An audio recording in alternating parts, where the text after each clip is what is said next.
Cette partie du cours s'appelle On ouvre tout grand ses sens. On ouvre tout grand ses sens.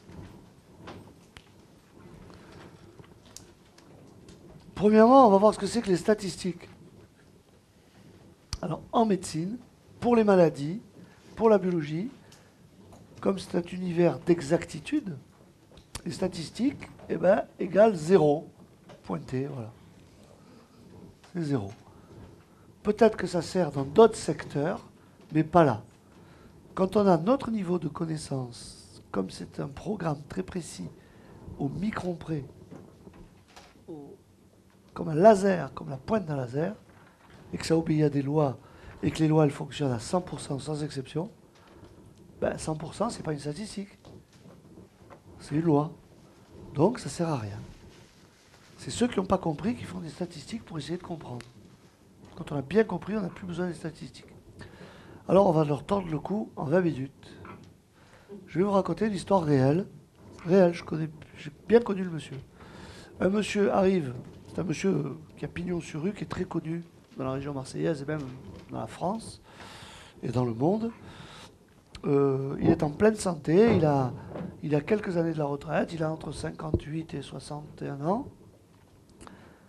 Il va très bien. Et tout d'un coup, brutalement, il se met à avoir la hantise d'avoir une maladie particulière. Cette maladie-là, il la refuse, il est en panique avec ça. Il est en phobie obsessionnelle.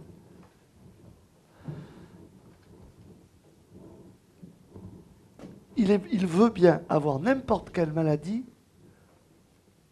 pourvu qu'il n'ait pas celle-là. Voilà. Il aurait dit, je veux bien avoir le cancer du poumon, j'accepte, pourvu que j'ai pas ça. La tuberculose, j'accepte, pourvu que j'ai pas ça. La lèpre, j'accepte, je veux bien la lèpre, pourvu que j'ai pas celle-là. Si à l'époque il y avait le sida, il aurait bien voulu le sida pourvu qu'il n'ait pas celle-là.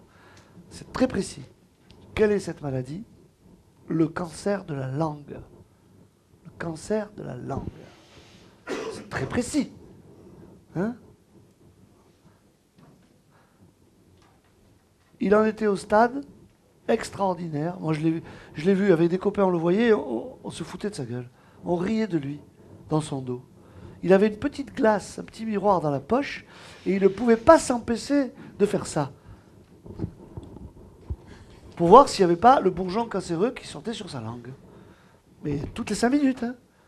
Il faisait ça chez lui, en permanence. Il faisait ça dans son ascenseur. Il faisait ça dans sa voiture. Dès qu'il y avait le feu rouge, hop, il regardait sa langue. Il faisait ça en marchant.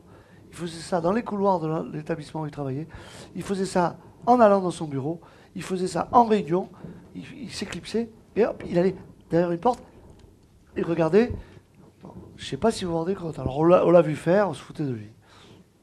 Eh bien, je vous pose la question. De quoi est-il mort, pas bien longtemps après, dans l'année qui a suivi, d'un cancer de la langue? L'immense peur de la chose, la solution, c'est la chose. Donc voilà les faits. Les faits sont sacrés. Ce sont des faits pratiquement expérimentaux.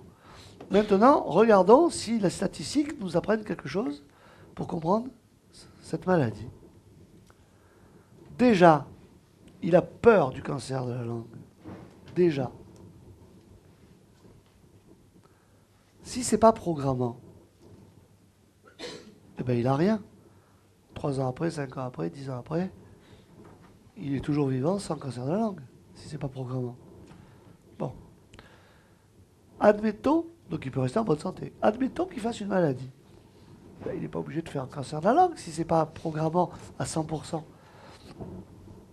Après tout, il a la soixantaine, il a bien le droit d'avoir une maladie qui lui arrive. Mais regardons les maladies. Par exemple, il peut faire une maladie pulmonaire. Il peut faire une insuffisance respiratoire aiguë, une insuffisance respiratoire chronique, des bronchites chroniques, des bronchites aiguës, des alvéolites, des bronchoalvéolites, un abcès du poumon, des dilatations des branches, des atélectasies, de l'emphysème, etc., etc., etc., etc. Il y a tellement de maladies dans les poumons qu'il y a des spécialistes, les pneumologues, qui s'occupent que de ça. Mais il n'a pas fait une de toutes ces maladies-là. Il ne fait pas une maladie pulmonaire, il peut faire une maladie cardiaque. C'est pas mal ça aussi, le cœur.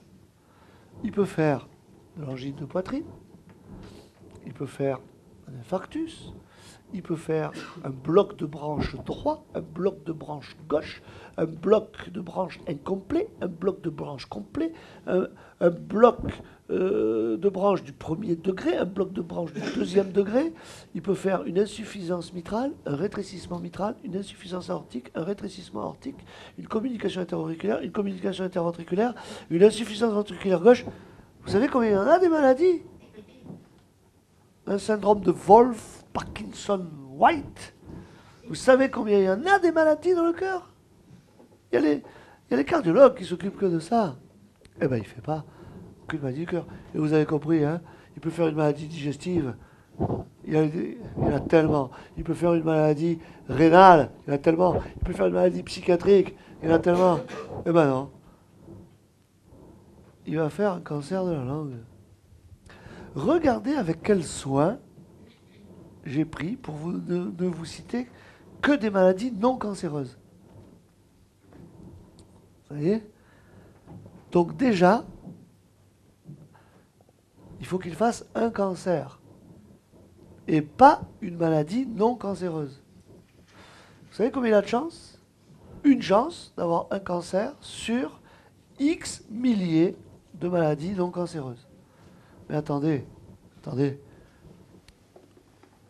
c'est pas un cancer n'importe lequel qui fait, c'est le cancer de la langue, celui de son conflit. Parce que si c'est pas programmant, admettons qu'il fasse un cancer à ce moment-là dans sa vie, il peut faire n'importe lequel des cancers. Il y en a des cancers, vous savez. Il peut faire un cancer du foie, un cancer du rein, un cancer des os, un cancer de la rate, un cancer des ganglions, un cancer du pharynx, un cancer du larynx, un cancer de la rétine, un rétinoblastome, un cancer des muscles lisses, un léiomyosarcome, un cancer des muscles striés, un rhabdomyosarcome, un cancer de la vessie, un cancer...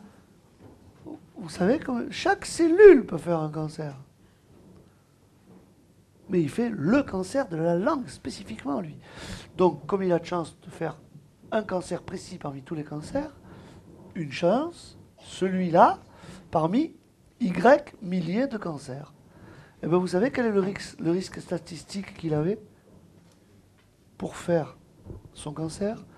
Eh bien, on multiplie les numérateurs entre eux, on multiplie les dénominateurs entre eux.